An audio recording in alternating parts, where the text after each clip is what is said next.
주님 십자가 앞에 섭니다. 오늘도 십자가 든든히 붙들고 주님과 동행하며 살아가는 하루를 살아가고 싶습니다.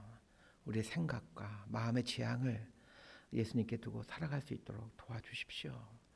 헛된 것에, 헛된 욕망에, 헛된 욕심에 마음 두고 살아가지 아니하도록 도와주시고, 정과 그 욕심을 십자가에 못 박은 자임을 늘 기억하며 하나님 앞에서 살아갈 수 있도록 도와주옵소서. 예수님 이름으로 기도드리옵나이다. 아멘. 하나님 말씀은 에스더 4장 1절에서 17절입니다. 에스더서 4장 1절에서 17절까지 말씀입니다.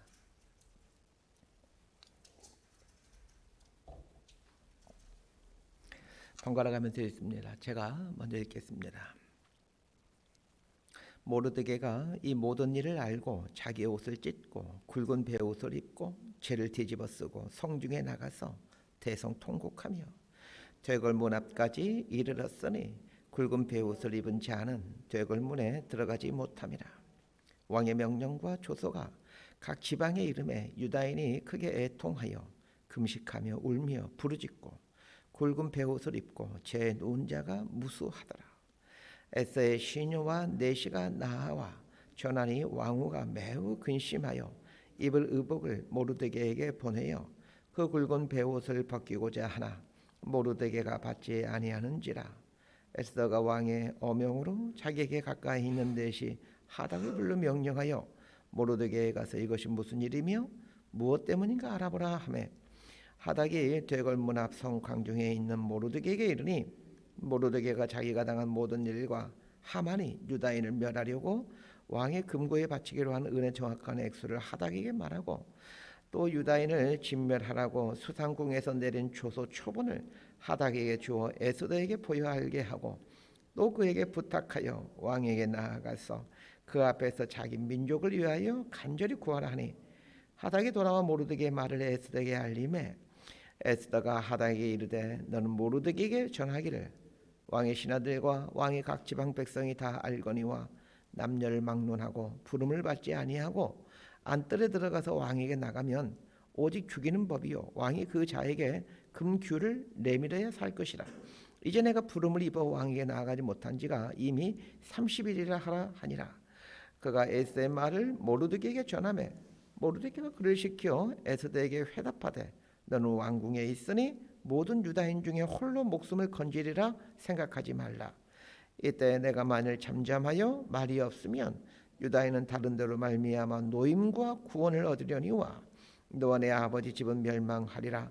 내가 왕후의 자리를 얻은 것이 이때를 위함이 아닌지 누가 알겠느냐 하니 에스더가 모르드게에게 회답하여 이르되 당신은 가서 수산에 있는 유다인을 다 모으고 나를 위하여 금식하되 밤낮 3일을 먹지도 말고 마시지도 마소서.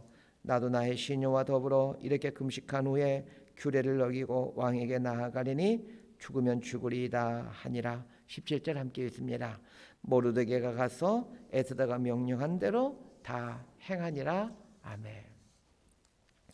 에스더서에 등장하는 이 하만이 사단의 도구로 사용되는 사람이라면 에스더와 모르드게는 하나님의 도구로 사용된 사람들입니다. 똑같은 시대에 똑같은 장소에서 살고 있었지만 누구는 하나님의 도구로 또 누구는 사단의 도구가 되어 살아갑니다. 어제 아침에 잠깐 언급하였지만 하만이 사단의 도구가 된 이유에 대해 말씀드렸습니다. 사단의 도구가 된 사람들의 특징이 있습니다. 사단의 성품을 갖고 있는 사람이 사단의 도구가 되어 살아갑니다. 마찬가지입니다. 하나님의 도구가 되어 살아가는 사람은 하나님의 성품을 가진 사람입니다. 사단의 성품 중 가장 대표적인 것이 교만입니다. 하만의 모습을 잘 보시길 바랍니다. 하만이 유대인을 진멸하겠다라고 결정하게 된 출발점은 모르드게가 자신에게 절을 하지 않았다라는 지극히 개인적인 일에서였습니다. 보통의 사람들은 자신에게 절을 하지 않는 사람에 대해 그냥 지나치지 절을 하지 않았다는 이유로 그 사람에게 해코지하지 않습니다. 그러나 하만은 달랐습니다. 자신에게 절을 하지 않는 사람에게 철저하게 응징하는 사람이었습니다. 하만이 사단의 도구가 된 두 번째 이유는 이 하만 안에 있는 복수심 때문입니다. 자기에게 절을 하지 않는 모르드게가 유대인이라는 것을 알고는 자신의 조상인 아말렉과 이스라엘의 악연을 생각해냈습니다. 사실 이스라엘과 아말렉의 사이가 좋지 않게 된 것은 아말렉이 이스라엘을 먼저 공격했기 때문입니다. 출애굽한 이스라엘 백성들이 그 르비딘 광야를 지날 때 이스라엘을 노략하기 위해 이스라엘 진영에서 뒤처진 사람들을 공격을 합니다. 이스라엘 진영에서 그 낙오된 사람들이란 연약한 노인들이나 아이들 그리고 여인들이었을 것입니다. 연약한 사람들을 공격한 아말렉에 대해 하나님이 심판을 선언하신 것은 당연한 일입니다. 이 사건으로 인해 하나님은 아말렉을 진멸하라고 명령하셨죠. 아말렉이 이스라엘과 원수 관계를 맺게 된 것은 자신들이 먼저 이스라엘을 노략하기 위해 공격했기 때문입니다. 그럼에도 불구하고 하만은 그 조상들이 저지른 죄는 기억하지 않고 이스라엘에 의해 피해를 입은 것만 생각하고 있었습니다. 이런 피해 의식이 복수심을 만들고 결국 복수심이 하만으로 하여금 사단의 도구가 되는 빌미를 제공했던 것입니다. 그렇다면 교만, 피해 의식, 복수심 이런 것들을 내려놓아야 된다는 것을 배우게 됩니다. 오늘 본문을 보면서 이 에스더와 모르드게가 하나님의 구원 사역의 도구로 사용될 수 있었던 이유가 무엇인지를 볼 수 있게 되길 바랍니다. 1절에서 4절까지 말씀 함께 읽습니다. 시작.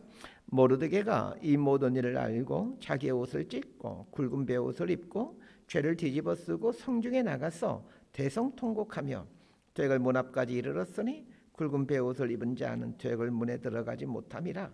왕의 명령과 조서가 각 지방에 이르매 유다인이 크게 애통하여 금식하며 울며 부르짖고 굵은 베옷을 입고 죄에 누운 자가 무수하더라.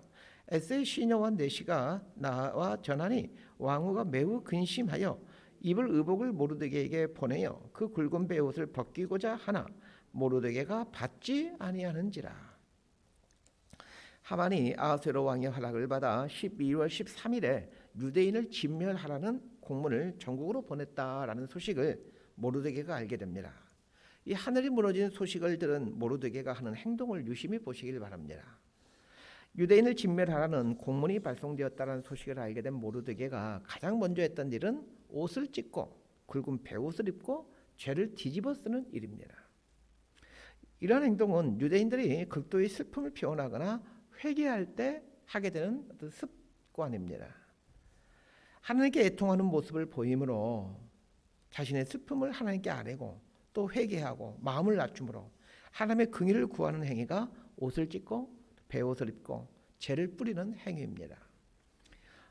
저 같았으면 이 상황에서 에스더에게 바로 연락해서 문제를 해결하고자 했을 것 같습니다. 왜냐하면 이 문제를 해결할 만한 힘이 조금이라도 있는 사람은 에스더밖에 없기 때문입니다.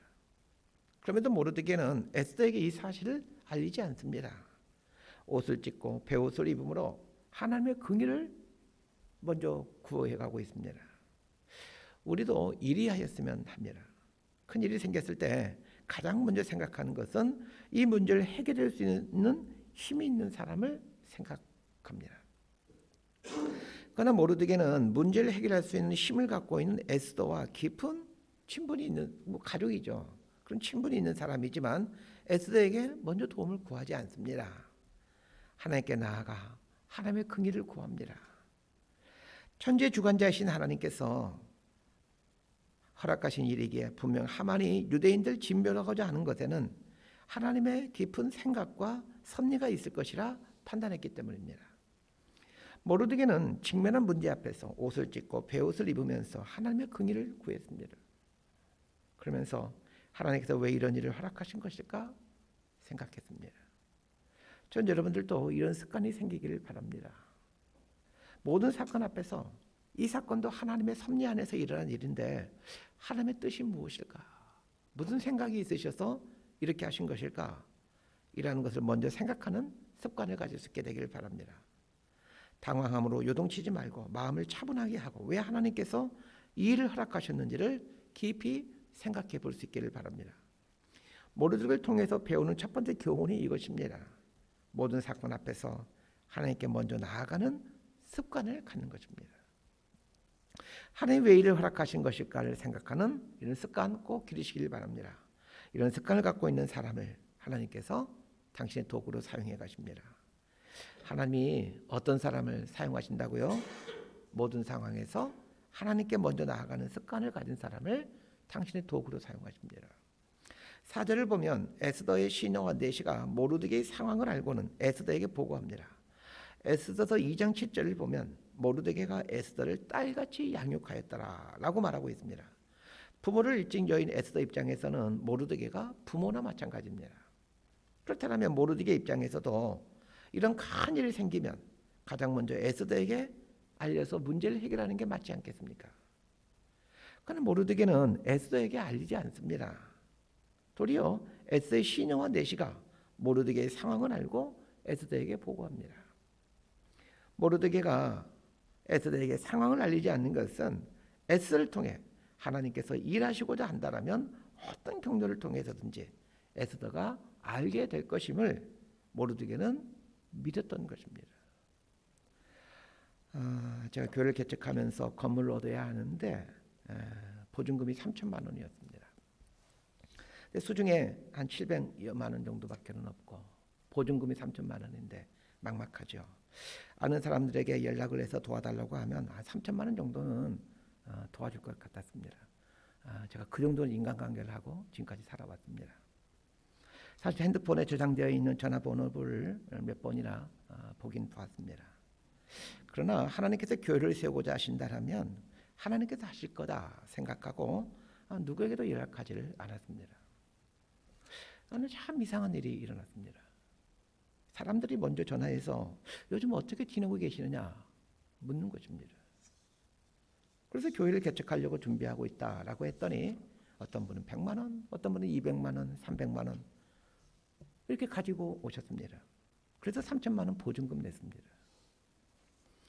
보증금이 3천만 원 정도 들었고 인테리어부터 시작해서 각종 비품들 구입하는 거 다 합사했더니 8천만 원 정도가 들었습니다.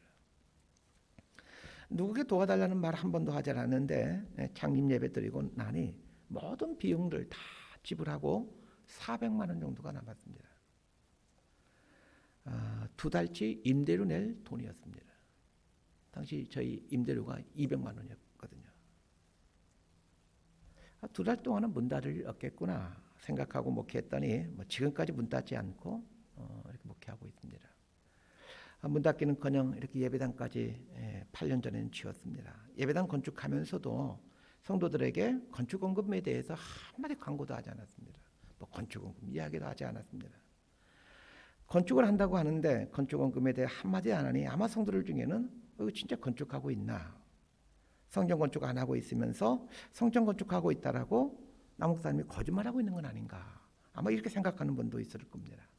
교회 개척하면서 그리고 예배당 건축하면서 제 믿음이 많이 성장한 것 같습니다. 하나님을 믿어간다는 게 무엇인지를 삶으로 배워갈 수 있는 기간이었습니다. 하나님이 원하시는 일이라면 하나님이 하시겠지. 그리고 하나님이 원하시지 않는 일이면 중단하게 하시겠지. 이렇게 생각하고 삽니다. 물론 제가 할 도리는 최선을 다해서 해야 되겠죠. 그래서 내 계획대로 되지 않을 때는 하나님이 기뻐하는 뜻이 아닌가 보다. 지금이 때가 아닌가 보다. 이렇게 생각하고 크게 개의치 않습니다. 자, 5절에서 9절까지 말씀 함께 보도록 합니다. 시작. 에스더가 왕의 어명으로 자기에게 가까이 있는 내시 하닥을 불러 명령하여 모르드게에게 가서 이것이 무슨 일이며 무엇 때문인가 알아보라 하매 하닥이 되골 문 앞 성중 광장에 있는 모르드게에게 이르니 모르드게가 자기가 당한 모든 일과 하만이 유다인을 멸하려고 왕의 금고에 바치기로 한 은의 정확한 액수를 하닥에게 말하고 또 유다인을 진멸하라고 수상궁에서 내린 초본을 하닥에 주어 에스더에게 보여 알게 하고 또 그에게 부탁하여 왕에게 나아가서 그 앞에서 자기 민족을 위하여 간절히 구하라 하니 하닥이 돌아와 모르드게의 말을 에스더에게 알림해. 모르드게가 에스더에게 상황을 알리지 않았지만 에스더가 자신의 하늘을 통해 모든 상황을 알게 됩니다. 그리고는 에스더가 모르드게의 사람을 보내 자세한 내막을 묻게 되죠. 결국은 알게 됩니다. 하나님께서 하실 일이라면 하나님께서 알게 해주십니다. 하만이 유다인을 진멸하기 위해 왕을 도장을 받아 전국에 공문을 보냈다라는 것을 에스더가 알게 되자 모르드게는 딸이나 다름없는 에스더에게 결단을 촉구합니다. 아하수에로 왕에게 나아가 이 일이 중단되도록 요청합니다. 모르드게 또한 에스더가 왕비이기는 하지만 이미 왕이 반지 도장을 찍은 일을 되돌리는 것이 불가능에 가깝다는 것을 잘 알고 있습니다. 그럼에도 불구하고 모르드게는 에스더에게 위험한 행동을 요구합니다. 모르드게와 에스더의 관계를 생각한다라면 에스더에게 요구하는 이 일이 얼마나 자기 희생적인 일인지를 알게 됩니다. 모르드게에 있어서 에스더는 자기 딸이나 다름없습니다. 딸이 위험에 처하게 된다는 것을 잘 알면서도 그 위험한 일을 결단하라고 하는 것은 사실 모르드게 자신이 위험에 처하겠다는 뜻이기도 합니다. 자, 여기서 하나님의 도구로 쓰임받는 사람의 두 번째 특징을 배우게 됩니다. 자기 희생적인 사람이 하나님의 도구로 쓰임받게 된다는 것입니다. 에스더가 왕 앞으로 나아가 간청하는 것은 에스더가 큰 위험에 빠질 수도 있는 일이지만 실제적으로는 아버지와 다름없는 모르드게 자기 자신이 위험에 빠지는 행동입니다. 그래서 우리는 모르드게가 에스더에게 왕 앞으로 가라는 요구를 하는 걸 보면서 자기는 살고 에스더만 죽이는구나 이렇게 생각하면 안 됩니다. 자기 딸을 위험에 빠뜨리는 부모가 어디 있겠습니까? 다른 사람 죽게 하더라도 내 딸만큼은 살게 하는 것이 부모 아니겠습니까? 모르드게가 에스더를 위험 속으로 집어넣는 것은 민족을 건지기 위해 자기 자신을 희생시키는 행동입니다. 이것은 모르드게라는 사람이 얼마나 자기 희생적인 사람인지를 보여주는 행동입니다. 하나님께서 왜 자기 희생적인 사람을 하나님의 도구로 사용하실까요? 예수님을 보시면 금방 그 이유를 알게 됩니다. 예수님은 철저히 자기 희생의 삶을 사십니다. 자기 희생의 삶을 사니 하나님이 예수님을 귀하게 사용하십니다. 마찬가지입니다. 우리가 하나님의 도구로 사용되기 위해서는 자기를 먼저 희생하는 결단을 해야 합니다. 자기를 희생한다라는 말을 예수님 표현으로 바꾼다라면 자기 부인이라는 말이고 자기 십자가를 지는 것입니다. 모르드게가 에스더에게 이렇게 말합니다. 14절 후반부에 보면 네가 왕후의 자리를 얻은 것이 이때를 위함이 아닌지 누가 알겠느냐. 보통의 사람들은 딸의 높은 자리를 귀하게 여기지 민족과 국가의 안위를 먼저 생각하지 않습니다. 에스더는 모르드게가 자신을 얼마나 사랑하는지를 잘 알고 있습니다. 자신을 끔찍이 사랑해주는 모르드게가 왕후의 자리를 내어놓는 한이 있더라도 아하수에로 왕에게 나아가야 된다는 말에 에스더는 순종합니다. 그리고는 죽으면 죽으리라 결단하고는 왕 앞에 나아갈 것을 결단합니다. 말씀 정리합니다. 오늘 본문을 통해 하나님께서 당신의 도구로 사용하신 사람이 어떤 사람인지 두 가지 특징을 살펴봤습니다. 첫 번째는 모든 사건 앞에서 사람을 의지하고 붙잡기 전에 하나님 의지하고 하나님 붙잡는 사람입니다. 두 번째는 자기 희생적인 사람입니다. 먼저 손해보고 더 많이 손해보는 사람을 하나님이 사용하십니다. 또 한 가지가 있다면 자기에게 주어진 모든 것을 하나님의 뜻을 위한 도구로 생각하는 것입니다. 이때를 네가 왕후의 자리를 얻은 것이 이때를 위함인지 아니겠느냐라는 그 말을 통해서 자기가 가지고 있는 그 모든 것들을 하나님이 사용하신 도구로 생각하고 살아가는 사람이 하나님의 도구로 쓰임받게 됩니다. 사람마다 주어진 자리가 있고 주어진 복이 있습니다. 높고 낮음의 차이가 있고 많고 적냐의 차이가 있을 뿐이지 모두에게는 어느 정도의 자리가 있고 또 어느 정도의 소유가 있습니다. 나에게 자리가 주어지고 소유가 주어졌다라는 것은 하나님의 깊은 섭리입니다. 모르드게는 에스더에게 분명히 말합니다. 네가 왕후의 자리를 얻은 것이 이때를 위함이지 아니하겠느냐. 높은 자리를 얻는 것이 인생 목적이 아닙니다. 주어진 삶의 자리를 하나님의 뜻을 이루기 위한 도구로 사용할 각오를 하며 사는 사람이 하나님의 도구로 사용되어집니다. 우리의 삶이 이러했으면 합니다. 지나온 삶이 하나님의 은혜라고 고백하고 있다면 지금 나의 모든 여건과 상황과 자리와 환경은 하나님의 뜻을 이루어가기 위한 하나님의 섭리임을 인정하고 살아갈 수 있게 되기를 바랍니다. 하나님께 존귀하게 쓰임받게 되는 저와 여러분의 삶이 되기를 진심으로 소망하고 축복합니다. 기도하겠습니다. 하나님께서 모르기를 통하여 하나님의 일하심, 하나님의 전능하심을 드러내는 도구로 사용하고 있는 이유를 살펴보았습니다. 사람을 붙들기 전에 하나님을 붙들고 또 내 자신을 희생해가고 나에게 주어진 자리를 소명으로 알고 하나님 뜻을 위해 기꺼이 내어드릴 줄 아는 사람이 하나님의 도구로 사용된다라는 것을 배우게 됩니다. 이 원리를 우리 삶에 적용시켜 감으로 하나님의 도구가 되어 근사하게 인생을 살아가는 우리 모두가 되게 하여 주옵소서. 예수님 이름으로 기도드리옵나이다. 아멘. 기도하고 돌아가시겠습니다.